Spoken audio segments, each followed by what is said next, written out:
राधे राधे। आज आम जाना श्रीमद भगवद गीता अध्याय 2 श्लोक 49 और 50। विरान यवरम कर्म बुद्धि जोग धनंजय बुधो शरण मन्निच कृपणा फल हेतव। यही श्लोक में भगवान श्रीकृष्ण अर्जुन कहते हे धनंजय मु तुमको पूर्व श्लोक में बुझाइली जे समत्व कौन। समत्वर अर्थ हूँ आम जहाँ कर्म करुँच कर्म पूर्ण हो अथवा न पूर्ण हो से भल फल मिलू अथवा खराब फल मिलू सबकिछि के समान रूपे देखा समत्व कहुए।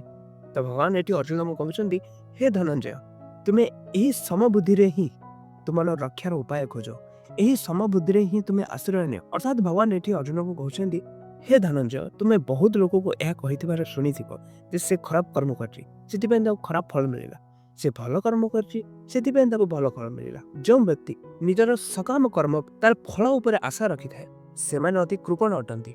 सकाम कर्म कौन जन व्यक्ति भल कर्म कला भल फल मिल अर्थात ताकू स्वर्ग भी मिल जाए तो सही फल उपर तार कौन भी अधिकार नहीं से जो फल उपर से आशा रखला ताकू सकाम कर्म कहुए। हे धनंजय तुम्हें निष्काम भाव कर्म कर।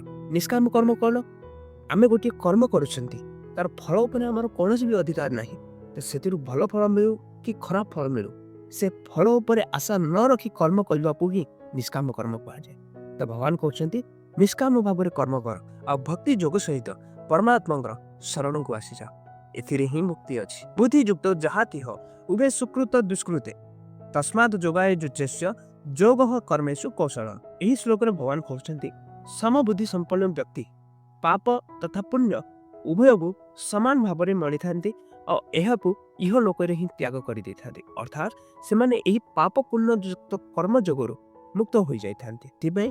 तुम्हें यही समत्व युक्त जोगरे लग जाओ कहीं समभाव सहित जो कर्म करा जाए से पाप मिलू अथवा पुण्य मिलू तार कर्म बंधन केवे भी पड़ी न था। वीडियो जब भल लगुच लाइक करतु शेयर करतु आपंकर मतामत कमेंट सेक्शन में जानतु और यहीपरि सहज भाव में श्रीमद भगवद गीतार प्रत्येक श्लोक मिलवाई आम चैनल को सब्सक्राइब करंतु। राधे राधे।